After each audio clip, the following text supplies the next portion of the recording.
how well Tavistock has done with the car parking. What a wonderful attempt by everybody in Tavistock to work together. We've had a few months of bid, the town council, individual councillors, the Chamber of Commerce, everybody trying to keep Tavistock a wonderful place to live in and work in and get away with this silly idea that appeared. So I'm not going to thank individuals. The other one I just want, apart from the fact, I do want to thank the town clerk, who very early on grabbed the ball with the rest of us with this and got in touch with other councils who were going to be affected and basically got them involved and coordinated it. So thanks to everybody, but you never see anything thanking our town clerk, so I think thank you on behalf of everybody. But it was a great thing. It was a great thing, so well done everybody. Right, apologies for absence, please. We have an apology from Councillor Lewis, sir. Thank you. Declarations of interest, you all know this by now. Any interest you want to declare now, please, or declare them if they become obvious to you during the meeting. I'd like to start by saying I declare an interest in one of the planning applications, so I will remove myself from the meeting for one of those meetings. Are there any other interest? There will be some interest with the co-option, which we can talk about later. Are there any other interests that people want to declare at this time? Okay, thank you. Minutes of the council meeting, to confirm the minutes of the town council meeting of the 6th of February. Everybody happy with those? Are you? Yes? Those in favour? Thank you. Matters arising, anything that needs to be talked about that won't come up later? No, okay, thank you. There are no public representations and questions to me or the town clerk at present. So we'll go on to items requiring a decision. General finance, schedule of payments. You've all had time to look at these. The clerk tells me that nobody has asked any particular questions. So, schedule of payments. Are we happy to consider and endorse those? Aye. Okay, carried. Budget monitoring report. To consider and endorse the phased budget monitoring report. Are we happy with that? Aye. Thank you. Budget and Policy Committee. Over to the Deputy Mayor, please. Not sure I can keep up with you, Mr. Mayor. Going fast, aren't we? That gives us a bit of time for later, doesn't it? Okay, thank you. I rise to present the minutes of the meeting of the Budget and Policy Committee held on Tuesday, the 27th of February. 326, apologies for absence. 327, confirmation of minutes. 328, declarations of interest. 329, devolution deal for Devon and Torbay consultation, from which arose a recommendation at the bottom of page 3, recommended that the Town Council respond to the consultation based on the comments above and with particular regard to the inadequacy of proposed voting arrangements and underrepresentation of the districts on the prospective Devon and Torbay Combined Authority. I move the recommendation, Mr. Mayor. Do I have a seconder? Councillor Ewing. Any comments or thoughts? No, we'll go to a vote then. Those in favour, please. That is carried. Thank you. 330, bus service provision in Tavistock. 331, proposed charging for on-street parking. 332, listing of heritage assets in council ownership.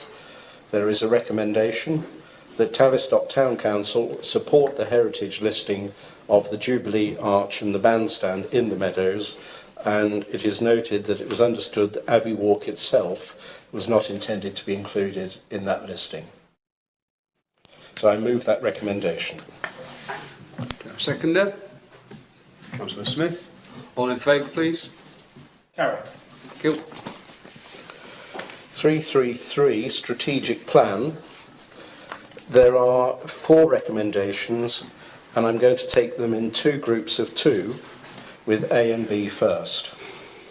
So A, endorse the extant Tavistock Town Council strategic plan for the period 2024-27, subject to future inclusion of a suitable reference to the anticipated impact of devolution and or formation of the Devon and Torbay Combined Authority as when more information becomes available later in 2024.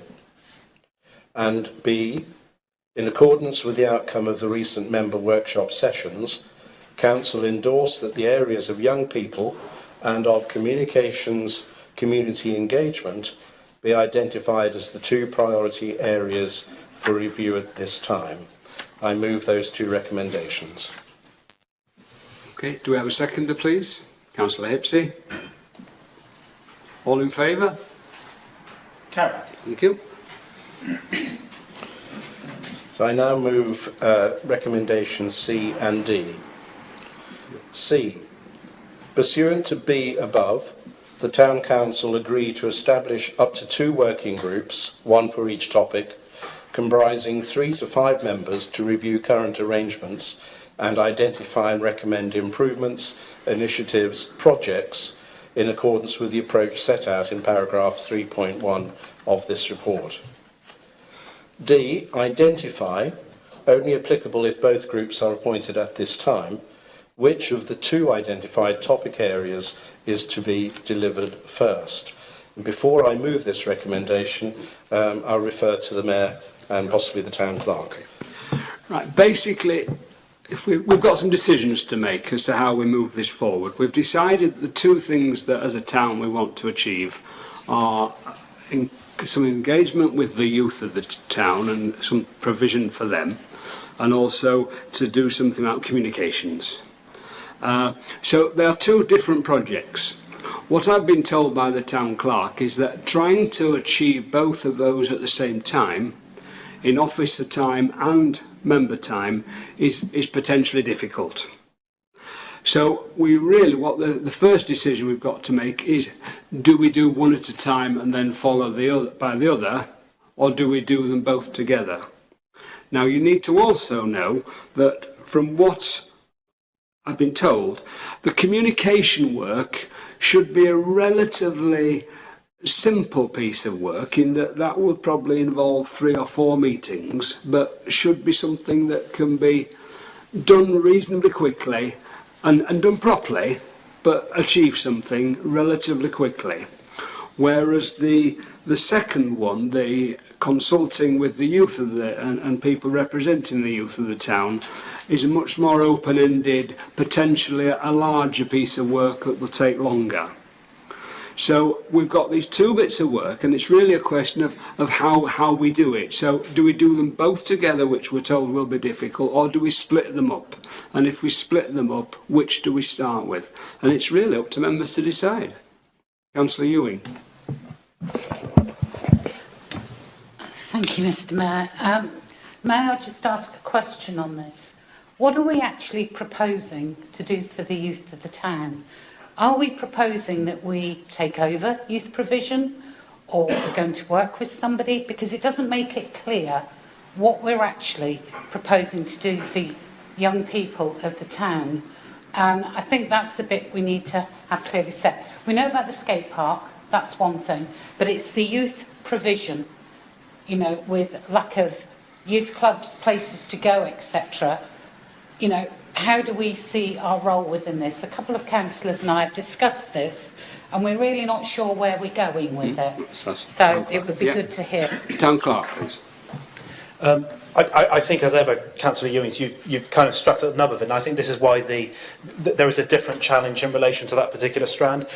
There were a number of things which came out of the strategic planning workshop, some of which were about services, some of which were about assets, buildings, activities, education, health, welfare. There was a very wide range which came out, and there wasn't, other than children and young people, there wasn't a commonality around that. So I would anticipate that part of the piece of work that a working group for that is going to do is first of all going to look at that long list, is then going to look at, if you like, what Tavistock has got, potentially liaising with other stakeholders within the sector, within the town, to identify from them what they consider the strengths, the deficiencies within the town to be, and how those could potentially be addressed. There's a separate piece of work then which touches on the second point you made, which is, as a council, what business are we in relation to this? And what I mean by that is, are we a provider? Are we a facilitator, an enabler, a convener, an advocate? And you may be different things in relation to different strands that there are there. What is the impact upon your operating business model in terms of cost, capacity, and breadth of ambition and reach? And how do you then synthesize that larger piece of work into things which are affordable and achievable for the council, whichever of those categories it falls into, and which deliver the highest level of benefits? And that is a potentially wide-ranging political decision. I mean, historically, Tavistock Town Council has operated as a facilitator, a pump primer. We put in place the resources to make things happen. We work extensively through partnerships and collaborations. We don't necessarily see ourselves as the deliverer, but we see ourselves as fundamental to enabling things to happen. Now, that may or may not be a model that you wish to go forward with in relation to this area of activity. The benefits of it are that with a certain amount of resources, you can achieve much more. Because, I'm going to use a really simple example, or a simplistic example. You know, if you've got a budget of £40,000, £40,000 is going to employ maybe one youth worker. But equally, if you've got organisations which have already got youth workers and they can up their hours, £40,000 might actually achieve the equivalent of much more than one youth worker in terms of existing resource that you've got. It's a simplistic example, but it's about how as a council you see yourselves going forward and the direction that you wish to point the council in. And that's the reason why I've suggested that that is a different piece of work. It could still be a short piece of work, but it might actually be a much more extensive one depending on where you go. I think there was a higher level of consensus and a much more tightly constrained debate which took place in relation to communications and engagement. And I think we know where that is likely to go in terms of improving what we do, how we do it, where deficiencies are, and we know that the General Manager is doing a report to next budget and policy which is going to identify a baseline in terms of where we're at. So that's not to say you do this one first or that one first. It's just to say that they are different beasts in terms of where they are. Also, there may be some crossover in terms of the members who wish to serve on those, and if there's crossover, running with two groups would be a challenge. I mean, certainly, my suggestion would be pick one, run with it, and then you've got the opportunity to do that well, and then go to the other one and do that one well, rather than try and do both maybe adequately, but at a point where you're stretching your resource in terms of doing it, if you want to do it as well as you can, because they're different pieces of work. Okay. Councillor Hepsey, please, and then Councillor Martin. Thanks, Mr. Mayor. I think the Town Clerk's probably made the points I was going to make, really, which is that, as far as I'm aware, we've been briefed that the more useful strategy for employing the resources we've got are to take these two matters in series rather than parallel. And that's a sensible way to achieve something rather than possibly not fulfilling our real wishes by trying to do both at the same time. Okay, thank you. Councillor Martin. Thank you, Councillor Hipsey. I agree that to take these issues in step to the community engagement side, I think there's a golden opportunity here to address what value we have with dealing with the youth in Tavistock in the area, because there's so many different opportunities to do different sports, to do activities and things, and generally there isn't a coordinated sort of approach in terms of where the council can sit amongst the things that are available.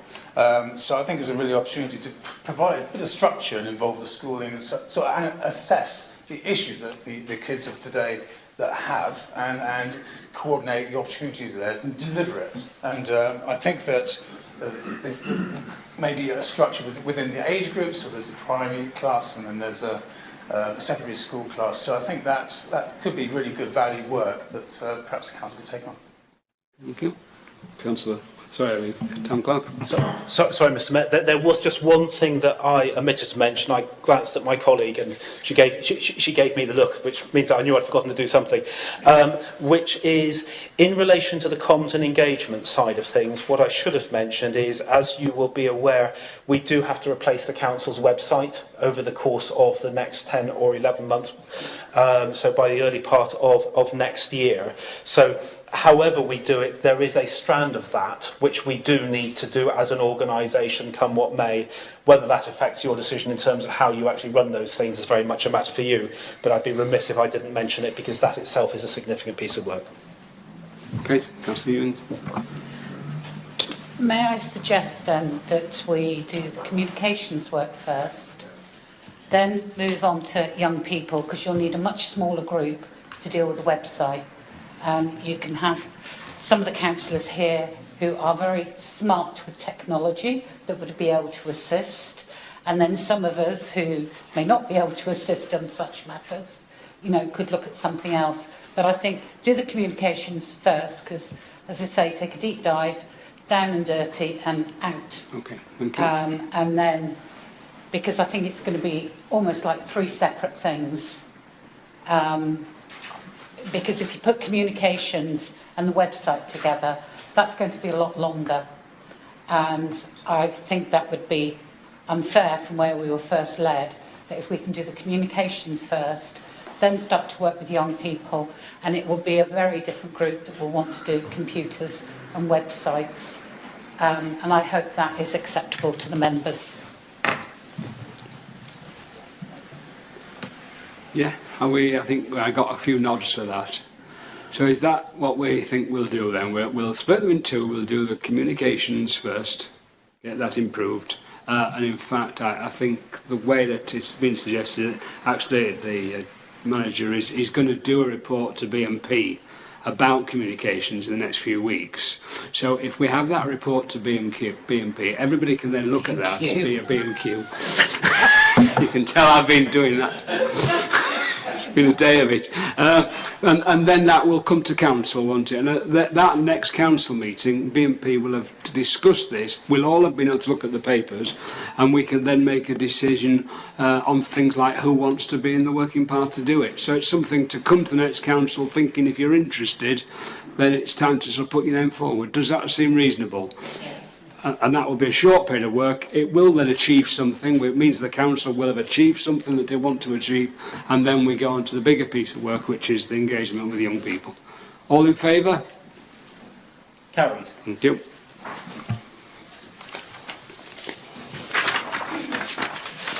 Okay, thank you, Mr. Mayor. 334, Council Financial Policies and Procedures. This was a rather technical item. A recommendation has come out of it, recommended that the following be adopted and endorsed as applicable, together with any consequential administrative amendments, and the revised documents arrangements to come into effect, where applicable, from the 1st of April 2024. And you'll see there are a lot of A's and B's and little A's and little B's. I don't propose reading them all out. I'll just take the headlines. So it's A, Tavistock Town Council Financial Regulations. B, Other Periodic Reviews. C, Tavistock Town Council System of Internal Control. D, Tavistock Town Council Treasury and Investment Policy. E, Tavistock Town Council Members Scheme of Basic Allowance and the Travelling and Subsistence Allowance Scheme. And F, Tavistock Town Council Pension Discretions Policy. So I move the recommendation. Do we have a seconder, please? Councillor Johnson. All in favour, please? Carried. Thank you. Thank you. 335, Internal Audit. Items circulated for information only. 336, Co-options to the Council. 337, Heritage Meetings. Urgent Business. 338, Tavistock Hospital X-ray Facilities. I think the Town Clerk has got something updated. Thank you. Following the budget and policy meeting, as requested, we contacted the Plymouth University Hospitals NHS Trust. We've received a response. Thank you for your inquiry around X-ray provision at Tavistock Hospital. All possible steps are being undertaken to understand what type of equipment can be installed within Tavistock Hospital. The age of the facility and the increasing size and weight of modern equipment means a feasibility study is underway to assess the building structure and floor weight-bearing loads. We are awaiting the results of this survey before a decision can be made on the best type of equipment to support Tavistock MIU. Once we have the results from the feasibility study, we would be happy to arrange a meeting with a member of Tavistock Town Council's team to provide an update on progress. So that's from the imaging service line manager at the NHS Hospitals Trust. So we will await further developments. I think it may be some time. Absolutely. 339, Environment Marquee Purchase. Recommendation. The Tavistock Town Council approve the virement of £1,600 from the advertising budget 4031 to enable the purchase. I move the recommendation. Seconder, Councillor Hibbs. All in favour? Carried. 340, Walking and Cycling LC WIP project update. Recommendation. The Tavistock Town Council invite the Neighbourhood Development Plan Steering Group to advise of its views, and I would just inform members that a document was presented to the DMNL committee last night, but we haven't really yet had time to adequately digest that. Thank you very much. Right, Development Management and Licensing Committee, Councillor Smith, please. Thank you, Mr. Mayor. I rise to present the minutes from our DMNL meeting, which was on the 20th of February in the Council Chamber. On there, 316, apologies for absence. 317, confirmation of minutes. 318, declarations of interest. 319, Dartmoor National Park Authority. 320, Town Council issues. General correspondence. 322, Tavistock Neighbourhood Development Plan. The recommendation we had here has already been covered under BNP, and that was for the Jubilee Arch and the bandstand to be listed as a heritage asset item, which we've already gone through. 323, urgent business brought forward at the discretion of the chairman. 324, planning applications, little a, planning decisions, and little b, new planning applications, and the recommendation is that the views of the town council as listed on Appendix B be passed to the local authority, planning authority, for consideration. That's the... Okay. Right, if you'll excuse me, I shall vacate myself here to the...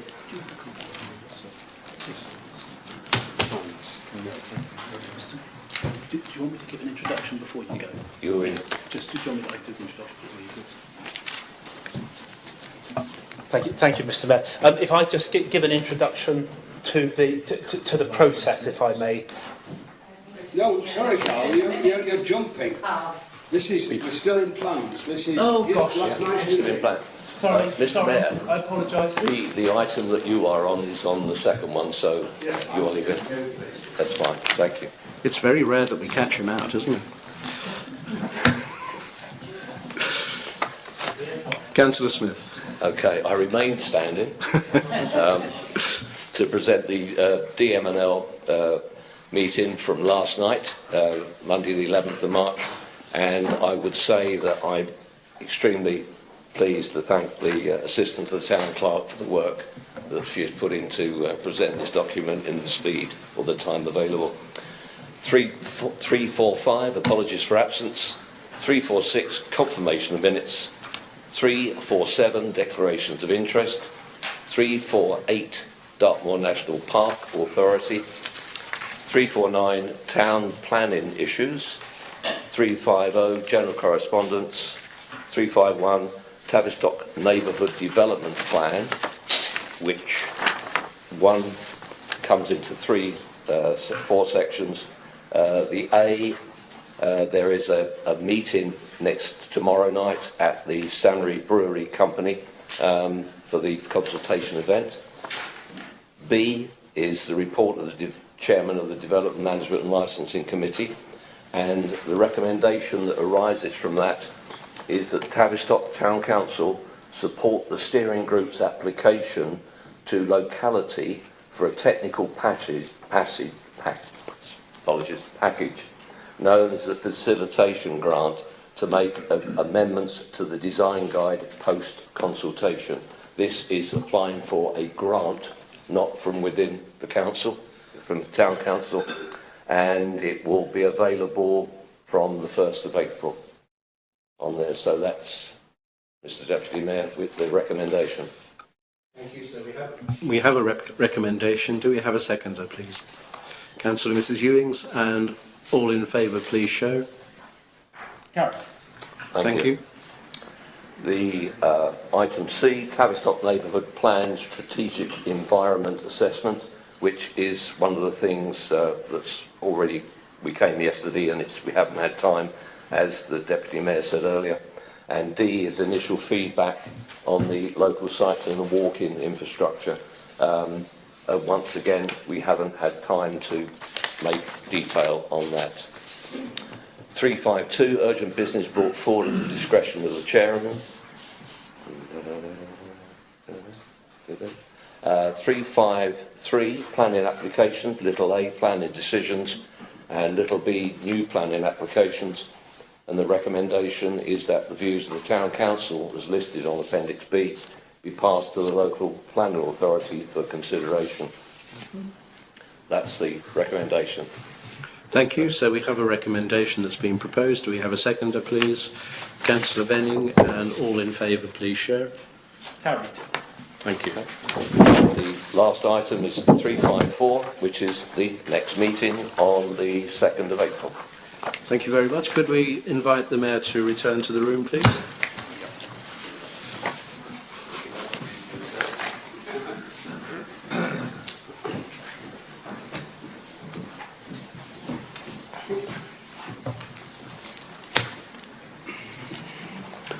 Thank you, everybody.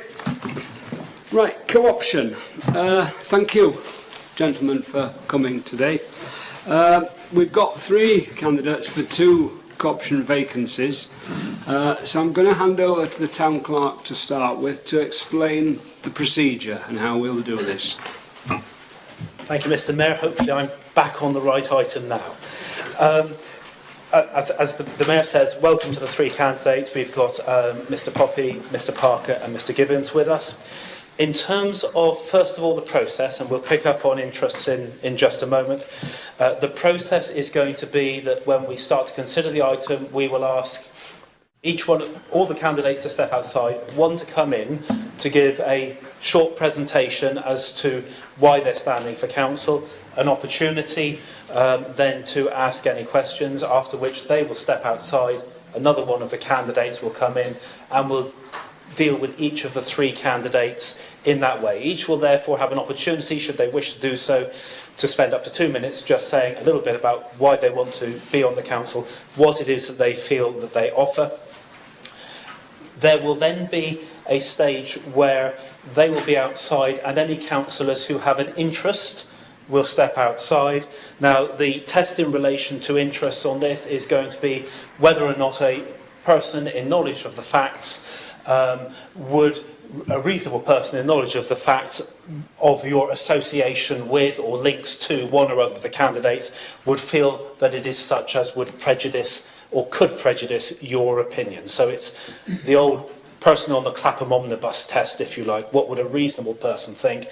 That is a decision for each one of you as members to make in relation to your knowledge of the candidates.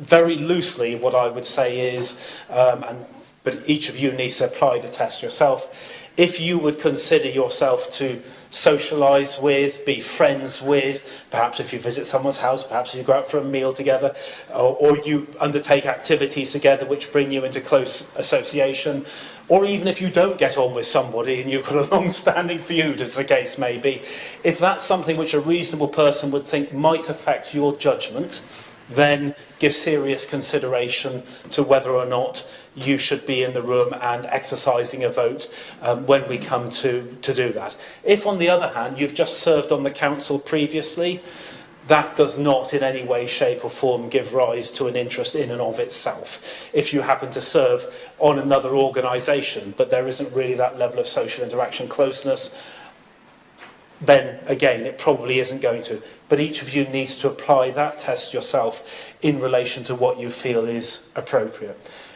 When we come to the vote, just to remind you that the vote will be by ballot, so that means that you'll write a name down on paper. Now, currently we've got 3 candidates and there are 2 wards, and at the moment 2 candidates have expressed a view in relation to one ward and 1 candidate in relation to the other. You can either proceed on that basis, but all candidates potentially are eligible to stand for all wards if they wish to do so. So you can either do it on the basis of all 3 and you just, if you like, exercise the ballot and then take the lowest off, or you can do it on the basis of the 2 and then on the basis of the 1. That's your choice. What I would remind you, though, is that it is necessary that the successful candidates receive a majority of the number of votes available from the members present in the room. And that means, let's just say you end up with 6 voting members in the room. If you get 2 people voting for a candidate and 4 abstentions, that is not a majority of the votes. Someone will, in that scenario, will need to receive 4 affirmative votes in favour of them.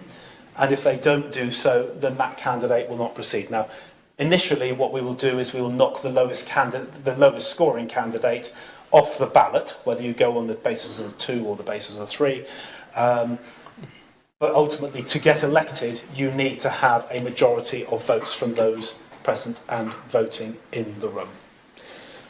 The reason I said about the 3 of the 2 is you would have a slightly different approach, one of which is you would start with 3 candidates, you would knock the lowest off, and then if neither of the candidates had received a majority, you would then go to the other 2 candidates to see whether or not you did. If you start with the 2 plus 1, then you do it with the 2 on that basis. But obviously with the 1, it's just a straightforward vote to see whether or not they get the majority. Can I suggest, and just see if you're in agreement, that actually we have 3 candidates. We need 2 councillors for Tavistock Town Council. Can I suggest that we basically do it on that basis, that we're looking for 2 town councillors, and then we can sort out later who represents which ward. Do you want to ask the candidates if that's Are the candidates happy with that? Mr Gibbons, are you happy with that? Yeah, I really do want to be North Ward. Right, that's okay, because that can be dealt with, yes. Can I just ask the question, Mr Mayor? Is that within the regulations of selecting councillors? I had a conversation earlier today to say that, well, if when you go for election, you can't nominate for 2 wards. And I'm just wondering whether, does that comply with electoral regulations? I just want to make sure we're doing it best. This isn't something which is governed by electoral law as such. Okay. Basically, we ask candidates to indicate their preference in the event that there is more than 1 ward. If the candidates are agreeable or amenable to the approach, I mean, I think if the candidates weren't amenable, that would be a different matter, because in fairness, that's the basis on which they've submitted their applications. But the candidates have indicated that they're amenable to that. So in those circumstances, it isn't an electoral law issue or a procedural issue from that point of view, as long as we aren't disadvantaging them. Councillor Ward, to ask a question, please. Thank you, Mr Mayor. Just for clarification from the clerk, am I to understand that members who feel they may be have an interest may remain for the presentation by the candidates, but would then withdraw at the point of the ballot. Did I understand you correctly? Sorry, the reason why I'm pausing is because this is a slightly unusual situation in the sense that typically there is not normally a significant debate. Members tend to exercise, they tend to write their vote without a debate. And I suppose what I'm thinking in those circumstances is if, with the exception of the mayor, who, if the mayor declares an interest, the mayor has to leave the room because legally under the 1972 Act, if the mayor is in the room, they must chair the meeting. So therefore, they aren't able to be in the room in another capacity. What I was trying to work my way through in my head was whether or not, in those circumstances, other members who declared an interest could, if they wished, sit at the back of the room, because the voting is by ballot. There isn't an issue of either influencing or knowing how other people may have voted. I don't think procedurally there is a problem with sitting at the back of the room, but if the mayor were to declare an interest, I say they unfortunately do have to leave the room physically, so it'll be a matter for each member to decide if they've got an interest and whether they wish to stay. But they would need to sit at the back of the room in the public gallery and not remain where they were if they have an interest. Okay, so we'll start by saying I'm going to declare an interest, so I'm going to leave the room. I'm now going to pass the chain over to Councillor Ward. Is that all right, or do you want to say something? I'm also going to declare an interest. In which case, I think I would like Councillor Barry Smith to come as chairman of one of our other subcommittees to come and sit here and chair, unless he feels he wants to leave the room. Yes, unless he needs to leave the room. Councillor Smith, are you happy to come and chair this? Yes, Mr. Right. Okay, that's fine. We'll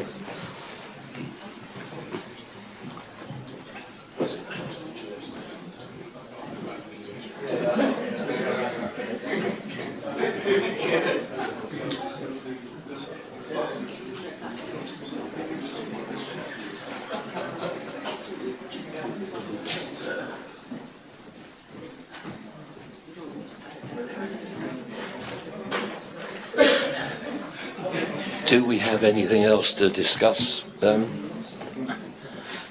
Clark? If I can just sort of outline what's going to happen. That would be wonderful, thank you. Well, right, first of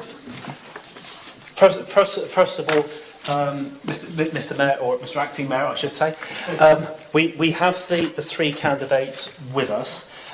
We have an order on the on our papers, which is Mr. Poppy, Mr. Parker, and then Mr. Gibbons. If it's agreeable and in accordance with what I suggested earlier, what we would do is we would ask Mr. Poppy to stay, Mr. Parker and Mr. Gibbons to step outside whilst Mr. Poppy makes his presentation. Yes. And then we will invite them to come back in, make their presentations and go out as we go, if that's agreeable to you.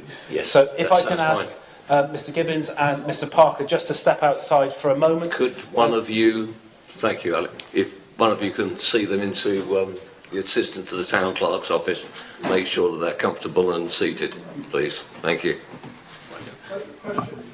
Yes. Yes. Just Councillor another Moody. question. Are we in part two or not in part two? Is it being publicly It's being televised? live streamed. So Live it's still streamed, part okay. of the public meeting. Okay.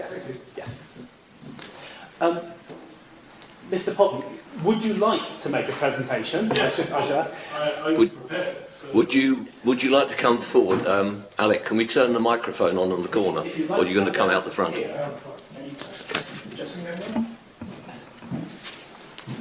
can use mine. And then use that stand in front of that microphone there. Thank you very much. thank you. I'm often told no, don't use a microphone because I deafen people. Have they Thank you been for the advised we've got opportunity 2 minutes? for me to present That's today. fine. My name is Rob Poppy. I feel my family's pretty embedded in Tavistock, which is why I'm here, because I care about Tavistock and I care about the future of certainly the two youths that I have within my family. It just seems fairly relevant to the early meeting. I've lived in Tavistock for 17 years. My wife's a teacher at Whitchurch School, so she seems to have known most of the young people in the town. And I've got two young teenage children which live in the town and have an interest in the future of the town. I think that helps me understand the opportunities that the town presents to everybody that lives here, and also the challenges for the residents, for the parents of the town. I've previously been a shop owner in the town, so I think I understand some of the challenges that the current business owners face in the town, and the opportunities that those business owners face in the town. I think, as with any community, I think the success of Tavistock is operating as a team of teams. And I think you made the point earlier on very well about the youth, how we can come together, the organisations, the community groups, the schools, the business groups, bid. I think the way I view the council is it has a role to play in the success of all those teams, as the facilitator, as the guider, as the creator of the environment in which the residents in all those other teams can thrive. And I think, whilst Tavistock has been my home, I've had the dubious luck of living in some of the most challenging environments in the world. I've previously been in the military, and I've worked all over the Middle East and Africa and Afghanistan and other places. But Tavistock's always been my home, and I think there's a lot of the people that live in Tavistock view that, even though they may be away from the place, Tavistock is still where their heart is. I've also had the opportunity of living in some of the most luxurious cities and progressive cities in the world. And I think that I can bring a view from those places, from both the challenges that they face and the opportunities and the creativity that they bring back into Tavistock, and help with the uniqueness that Tavistock has. And I say some of the strange places. I've run conservation projects in the middle of the Congo, and I've managed the infrastructure of a city construction project in southern Saudi Arabia with a population of 70,000. And when you've dealt with the sewerage for 70,000 construction workers in the middle of the desert, you kind of understand the challenges that might present the town. So hopefully I can bring that global perspective and the passion I have for Tavistock as a town and the region, and bring some benefit to the council, both from a commercial perspective and from you know, my views on where I've been in the world and how we can benefit the town with that. Hopefully I can help the council and help the town thrive, because I think that's all what we're here for. We're here to see this fantastic, glorious city, a town, sorry, thrive. Right. And you know, standing up here is what I tell everyone that comes into Tavistock. Don't look down, look up, look at the buildings, look around you, because that's where the beauty of this place is. Okay. Thank you. Thank you, Mr. Poppy. We always ask a standard question. You do? And the one is that... 42. 42. It's the answer. If you knew what the question was, you'd know what the answer is. Can you tell us why you are putting yourself forward to become a councillor now, but you did not stand at the election in the last year? Availability. I find myself semi-retired, fortunately enough, at my age. And so I now have the time I can bring to it, and the time to dedicate to things like developing the youth initiatives. Yeah. So I have time. And how many, when you say you work here, is it Shackford? I work predominantly from home now, but yes. I look after, I provide consultancy for companies that operate in challenging environments, Afghanistan, Iraq, doing their emergency planning, their medical planning. If you're on a remote, if you're a UN worker in the middle of Sudan and you break your leg, they probably phone the companies I work with to get them out. Okay. So I'm used to kind of dealing with that. Ask anybody if they've got any other questions? No? Yes. Does any other councillor have a question that... I was just going to say, you couldn't help with Tavistock Hospital, could you? No, but I know somebody that can. It might end up in the basement of the premises. That's the only problem. Mr. Poppy, thank you very much indeed. Thank you very much. Thanks. If you can. I'll do that. Okay, thank you, Town Clerk. I'm not trying.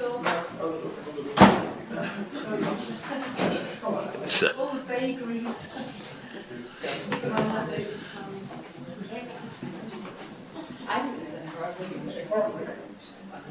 Alec, can we get Graham Parker in, please? Thank you. Or is the Town Clerk going to go?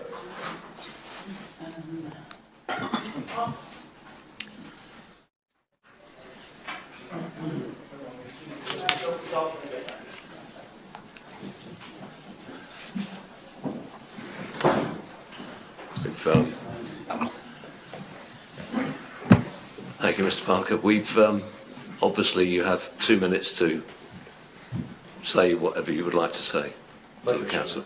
That's right. You don't mind if I turn my back? No, no. The back of you is just as good as the front. So you'd like to see the back of me? No. That's right. Councillors, good evening. Now, you've asked me to answer 2 questions. First, why am I seeking co-option? Now, the simple answer is I want to serve the community of Tavistock. And the Town Council is the one organisation that's tasked with serving the interests of the people of Tavistock. Now, I've already served as a councillor for West Devon and the Town Council, but health forced me to stand down in the COVID pandemic and prevented me standing again in the 2023 election. Otherwise, I would continue to serve. I've been happy to. My health is now firmly under control, and since there's still a chance to serve the community as a town councillor, I wish to be considered for co-option, so that's why I'm here. Second question is, what skills and expertise would I bring? Well, I'm a town planner with 50 years experience, and both in local government and in the private sector. This includes lots of areas that are relevant to Tavistock: conservation, development management. I've got a lifetime experience in planning applications of all types, and I've run teams managing conservation areas, outstanding conservation areas, and literally hundreds of listed buildings. I've also served on the Development Management Committee of West Devon and Tavistock Town Council and on the World Heritage Partnership, so I bring all of that professional background. I've worked on 20 neighbourhood scale plans, and I've advised parish and community groups throughout my professional career. And I've got 30 years experience of business management, so I can bring all of that. But finally, I love Tavistock. Having served as president of the Rotary Club, trustee of the Sensory Garden, and recently organiser of Tabby Helps and the Saturday Food Hub. I'm also in the middle of a fight to reinstate decent town bus service in Tavistock, and I hope that whatever the outcome of tonight, we can all work together to win that battle as well as parking meters. And to close, a commitment. If I am co-opted, I will attend every meeting that I can and will contribute positively at every meeting that I can. Thank you for inviting me to speak, and I'm happy to answer questions. Thank you, Mr. Parker. That's fine. You've covered our standard question, which is why didn't you stand for election when the elections were on a year ago and have now decided to come through? But I think would you like to expand on that a little bit? I will explain. I had intended to stand, and a number of you know that I intended to stand. My leukemia had come back the year before, and I was on a new regime of drugs, and boy did they knock me for 6. And they knocked me for 6 at just the wrong time. I spent April, May, and the first part of June literally curled up. The second half of June and July, I made the mistake of going to the doctors and got COVID, so I spent all of that time in the hospital. But somehow that's all worked out for good. I'm back on top form again, and the health issues are under control. Good. You seem to be doing very, very well. Is there any councillors who would like to ask a supplementary question? Are we happy with that? Okay. Mr Barker, thank you. Well, thank you, Mr. Acting Mayor. Active? No, not yet.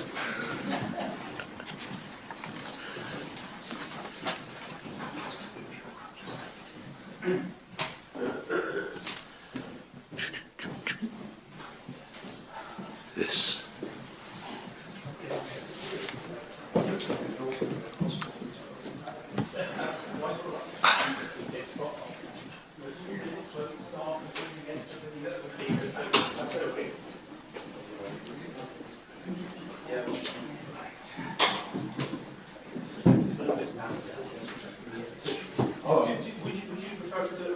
I think so, yes.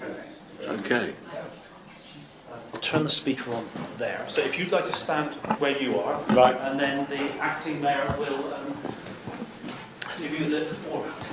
Right, thank you, Mr Clark. Microphone there, so if you... Yeah, that's Fine. okay. That's fine. Are you, Mr Gibbons, are you happy there? Yes. Right, that's brilliant. I always used to sit here or that corner. Oh, okay, that's when I was brilliant. a councillor Excellent. before, yeah. Could you, in a couple of minutes, give us a rundown Yeah, on what yeah, you yeah. are and what you're I doing? think so, and Well, I gave you a synopsis in my application form, which I hope most of you have read. So I won't go through all that again. Really, my interests. I suppose there are two that might be applicable here. One is young people, because I was a teacher for 20 odd years, secondary. And the other are disabled people, because I myself am disabled and blind, registered blind for 20 years now. And just walking around Tavistock, I noticed the number of disabled people there are. And, they need looking after. Mm-hmm. So that would be my other interest. Otherwise, I've got many, many interests from my teaching days. I still make pottery. That's what I used to teach. I've still got a kiln and a wheel, and I do make pots. Maps, books. I don't read very much these days. I've got a house full of books, but I don't read them. Not most of them. That's about it, really. Well, music is a passion. So, those things. that's okay. Thank you. One of the things that we ask is that why didn't you stand for election at the time of the election and now putting yourself forward? Well, I left my original post here when my wife left me, and we subsequently had to sell the house, which was a major upheaval for me, and I was left to do it on my own. No transport, didn't drive, of course. So that was, I lost my guide dog at the same time, and my younger son moved to Bristol. So I was left alone, literally, I still am. Yes. So that's why I left then. I felt I couldn't handle any more. The last couple of general elections, I haven't voted because I've not found anyone I really wanted to vote for. But I think I will this time. Okay. Thank you for that. Is there any councillor that would like a supplementary question? Happy with that? Mr Gibbons, thank you for that. No, you're excellent. Well, let's see you out and we can have some deliberations. Thank you.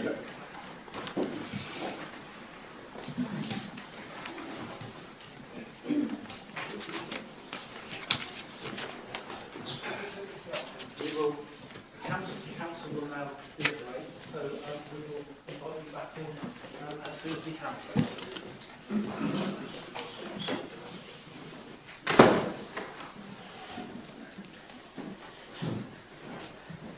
Okay.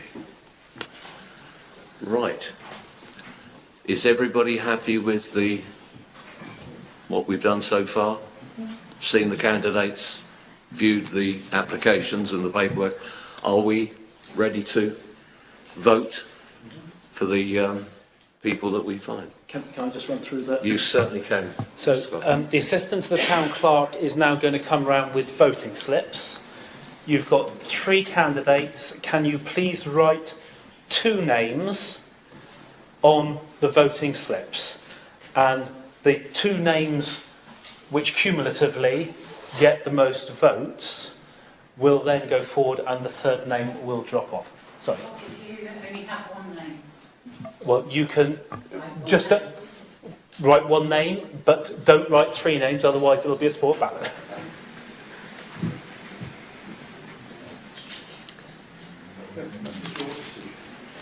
It's...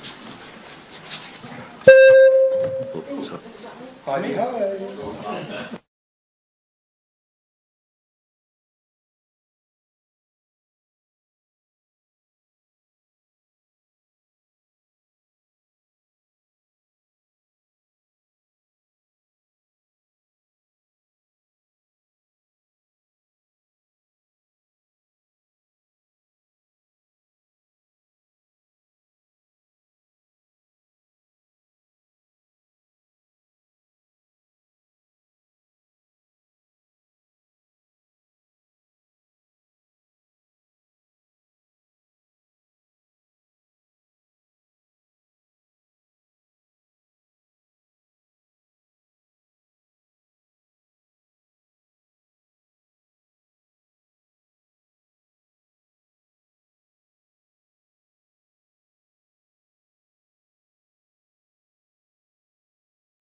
Right, we can talk among yourselves while the assistant to the town clerk and the town clerk work out the names.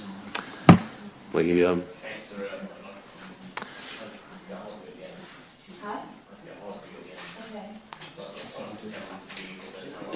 now may be a good time for coffee or another break if you possibly need it.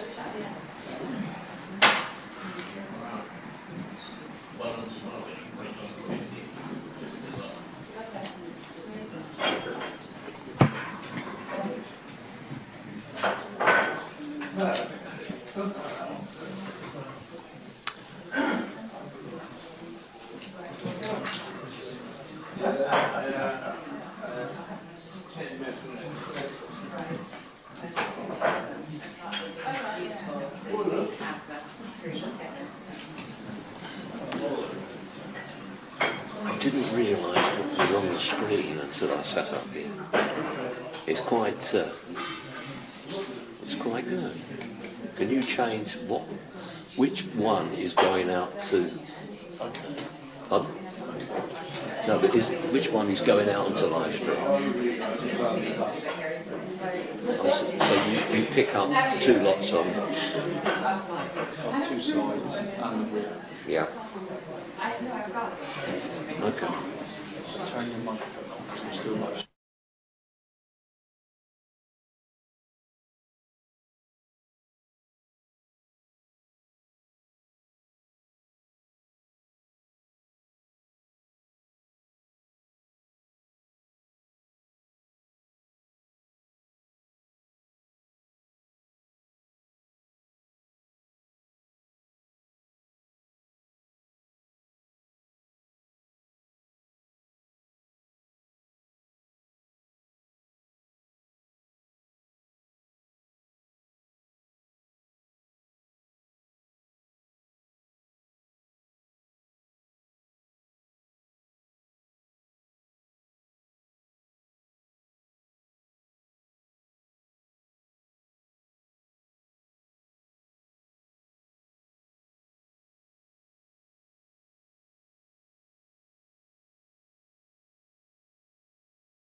Okay, if everybody can resume their seats and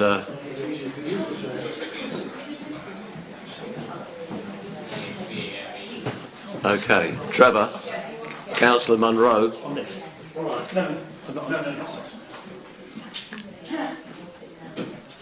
Councillor Hipsey, oh sorry, I was going to say we need to resume our seats, not from you. That's fine. We've reached a figure, and the town clerk will now advise you of the details thereof. So this is just really by way of prelude to the formal announcement to the candidates. But it's just to say that 2 of the candidates have received more than 50% of the votes of those present and voting, and therefore they stand returned. The unsuccessful candidate is Mr. Gibbins. So the other 2 stand returned, but of course the formal announcement will now take place when we invite the candidates back in. Thank you. Do I do that? So, before that happens, I think I understand, but clearly both of the people we're talking about here have an interest in one more. Sorry, just a sec. Yes. But both of the names that you just didn't read out, if you like, have an interest in the same ward. Yes. Is that going to complicate? What we would do is informally invite them to indicate whether or not they would be okay to stand in the other ward. I mean, from a practical perspective, it doesn't make any difference. It doesn't make a difference in the sense that any eligible candidate can stand for any ward within the town. Of course, we did have one candidate who expressed a very strong preference for one ward, but that's not the candidate who has been successful on this occasion. The others didn't indicate a strong preference, so I'm not anticipating that will be a problem, but we could pick that up informally. Thank you. Thanks for clarification.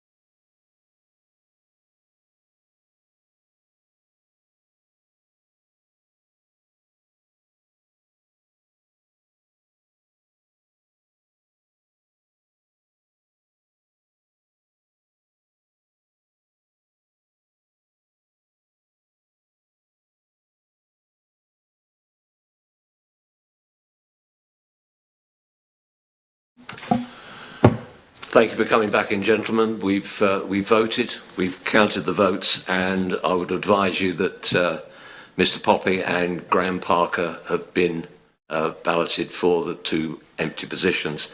Mr. Gibbins, thank you for coming along. It's greatly appreciated seeing you. The 3 of you we will be contacting, or the 2 candidates, the successful candidates, we will be contacting you to discuss details about joining the council and how that will fit in with the programme so on there. So you're quite happy for you to stay there in the gallery and listen to the rest of the meeting tonight if you want to. Otherwise, you're quite happy to go home and do whatever you wish to do. But thank you for coming. Been greatly appreciated. Well, thank you for listening to me. Yes, thank you. Yeah, that's right. Good to see you all, and hope to see you very shortly.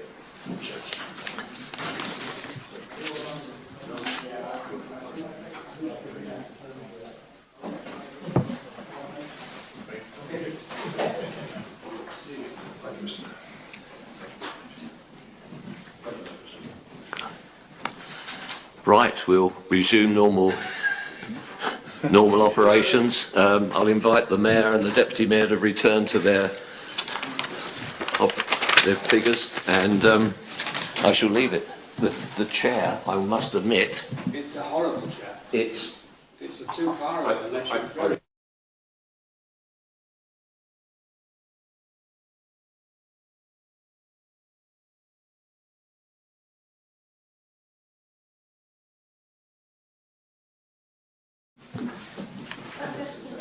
This does. Ah. I've only got another month to do. Thank you, Anne. Good, thank you very much, everybody. Items circulated for information, service report, general manager's report enclosed. Any questions or anything extra that you want to add? General manager, no. Any questions for the general manager? Councillor Hipsey is moving. No. No, okay, thank you. Pannier Market report. Councillor Hipsey. Thank you, Mr. Mayor. May I just take this opportunity to thank the Pannier Market staff and, in fact, the Town Hall staff for the help that they've afforded to the effort to stop the parking meters and various other work that I've been involved with at the bid. We have a team of very friendly, polite and helpful people working for us, and I'd really like to bring that to members' attention. Thank you. Indeed. Okay, thank you. Works Department report. Councillor Johnson, please. Thank you, Mr. Mayor. I'd like to make reference to the Whitchurch Down Consultative Group. We had a half-day workshop at which stakeholders attended. It was a very, very positive meeting, and I felt from that half day we got a huge amount out, and the workings of the partnership groups, I just think it's going to move forward in a very positive way. One of the things that came out of it was we're going to have a walk around Whitchurch Down, which might not seem, a very radical thing, but actually with the partnership, the people from the different partner organisations being there, I think there'll be a lot to be learnt. So it was a very good day and very worthwhile, and I'd like to express my thanks to Becky and Wayne, who put a huge amount into that, so thank you. Good, thank you. Okay, Town Hall and Butchers Hall report. Okay, thank you for those reports. Very good. Finance and other matters. Report assistant to the town clerk enclosed. Mr. Smolcombe, please.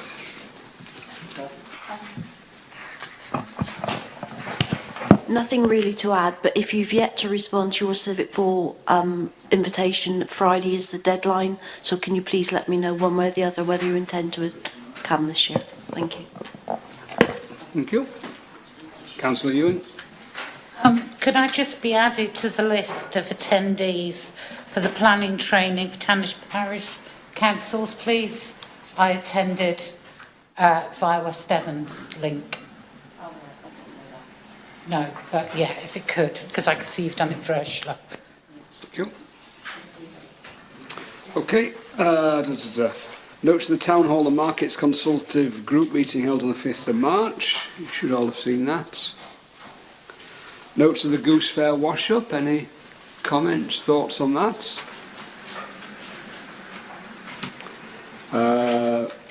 Demo Sellis's report. Mr Mayor, if I may. Yes.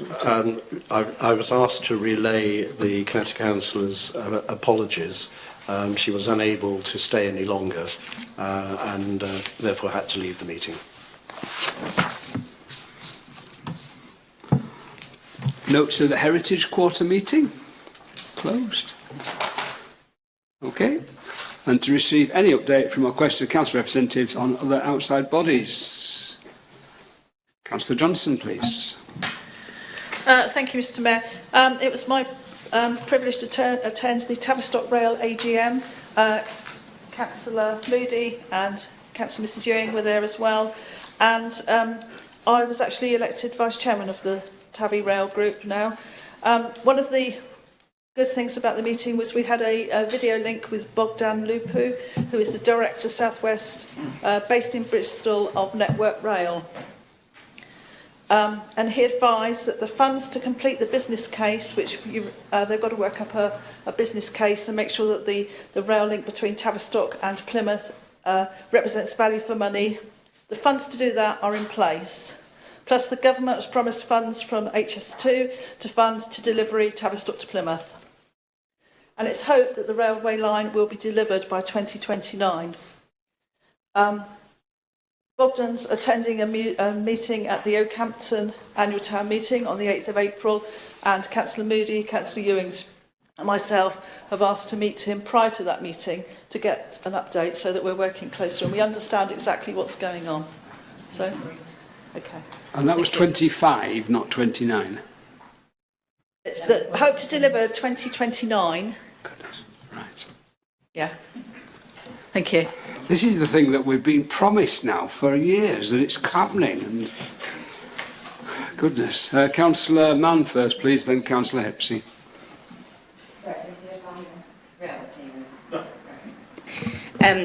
So I went to the Dalk Larger Councils meeting, so I just wanted to report on that, where we spoke about devolution in particular, and it was really interesting. It was basically reflective of exactly the same comments that came back in budget and policy, so pretty much everybody agrees on what's happening there.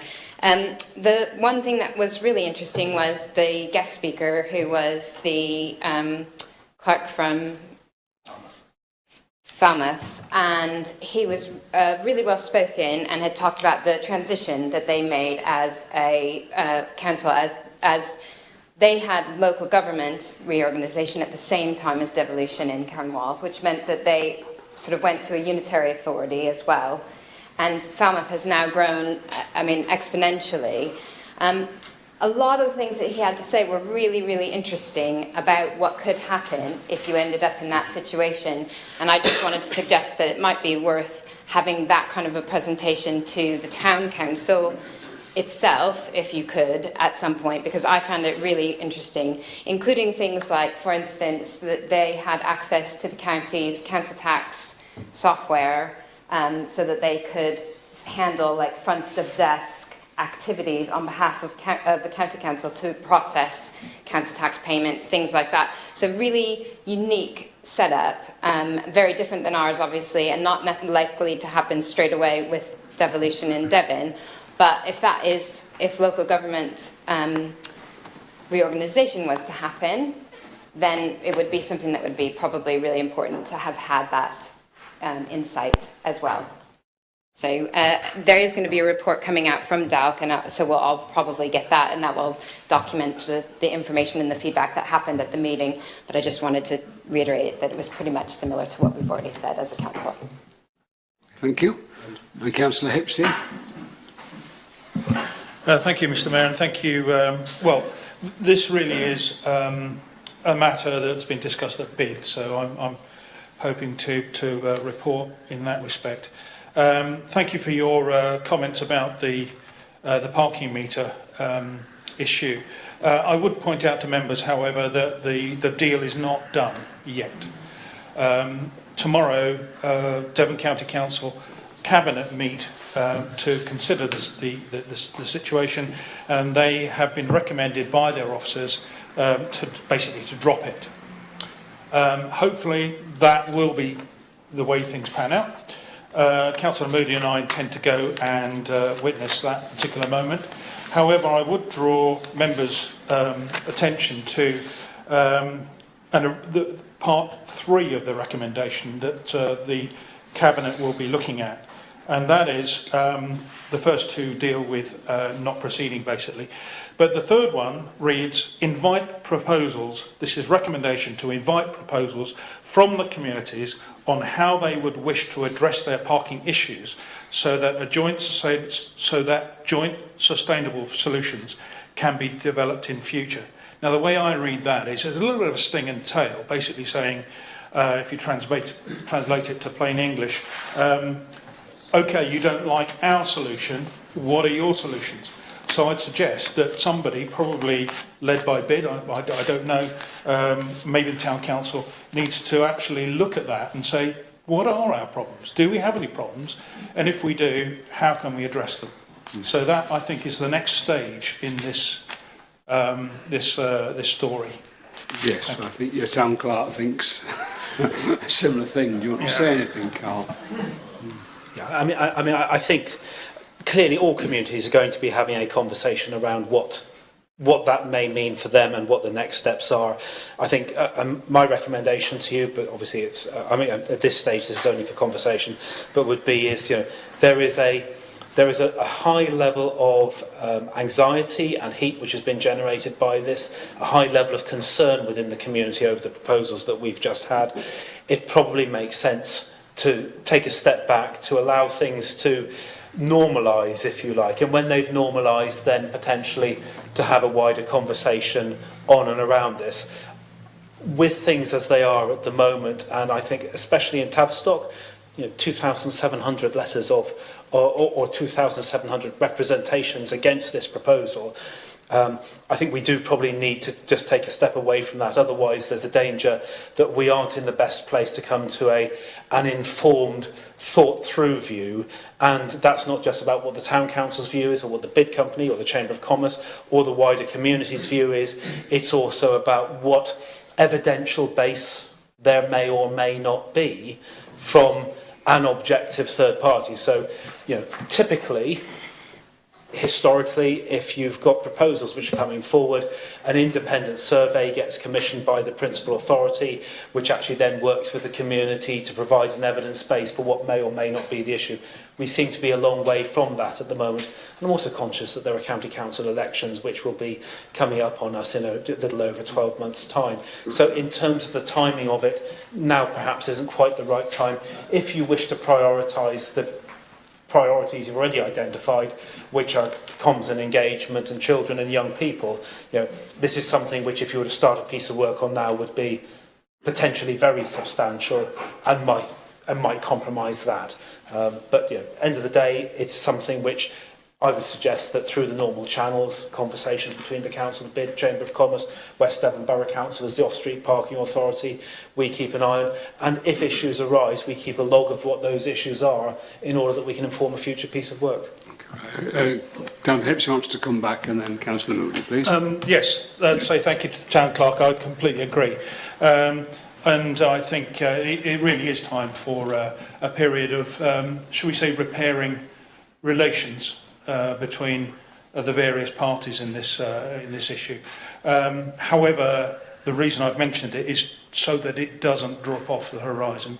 We mustn't forget that, well, in my opinion, this is a challenge.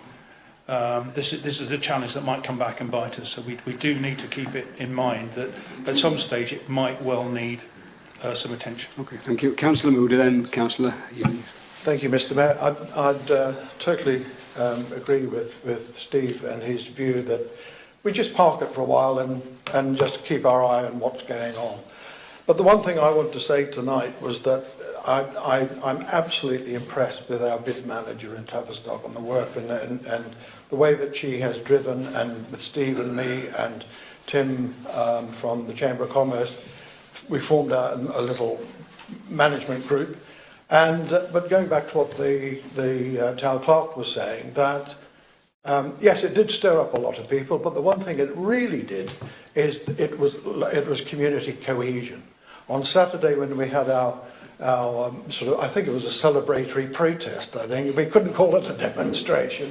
But everyone was smiling, everyone was happy that we've achieved this. But we've always said to all our residents is that it's not over yet. Steve and I will be going up tomorrow, as Steve said, just to make sure of what's going on. But I just think it was wonderful, the social cohesion that we had in Tavistock, of people walking along, shaking our hands as we walk down the street. And I thought, but it's not the reason why we do that. It's because we care about Tavistock. I thought it was wonderful. And thank you to the town clerk, who was absolutely excellent with your input as well. Thank you. And everybody else who knows me. Absolutely. Can I move on to another subject, please? I know there's not a written report from West Devon, but I had a word with the assistant to the town clerk just now, and she said, no, we don't need to. But actually, I think we do, because some of the subject that will come up at the next meeting will have made irrelevant some of the issues that are pertinent to tonight. So since Councillor Mann provided her report, the budget has been agreed at West Devon and was at 2.99%. We also agreed at that meeting the council plan, which takes us for the 4 years to 2027 of what we will be doing as a council. Councillor Mann has already recruited 4 wildlife wardens, and she's on the case already. But within the work that Mrs Buckle does, and all of us know here what an excellent finance woman she is, we have been allocated £1.134 million to be able to carry out our plan. So we have that funding over 3 years, and that will make a huge difference to some of the things we can deliver on the ground for Tavistock. The devolution for Devon, we agreed to note it. We neither agreed it or disagreed it. We noted it and sent 5 caveats as to where our concerns were. And Mr Town Clerk, if you would like those 5 caveats, I can send you the letter that I sent to Councillor Hart. One of our concerns is the one that's been mentioned here tonight that we have, is the underrepresentation of districts, but also of town and parish councils. You know, as much as Cara did a really good speech at Team Devon meeting, and Liz Brooks Hocking, I never get it the right way round, she has said a lot as well, that towns and parishes are going to be left out, and that's how we really clearly feel. Within the housing funds for devolution, it was revealed last week to me that we have to spend £8 million of the 16 million. Now this is the bit that will fascinate you all. It has to be spent by the 31st of March 2025, but the combined county authority doesn't come into being until the 1st of April. So I'd love to know, and I have asked the question, where the heck is overview and scrutiny and audit going to be when they've spent the money and, you know, the organisation isn't in being, and a month after the organisation is created and has its seats, there's an election, a county election and Torbay election. So you could have 6 different constituent members sat on this devoluted board. I love the word devoluted, that's what I call it. But, you know, having to spend £8 million is just bonkers.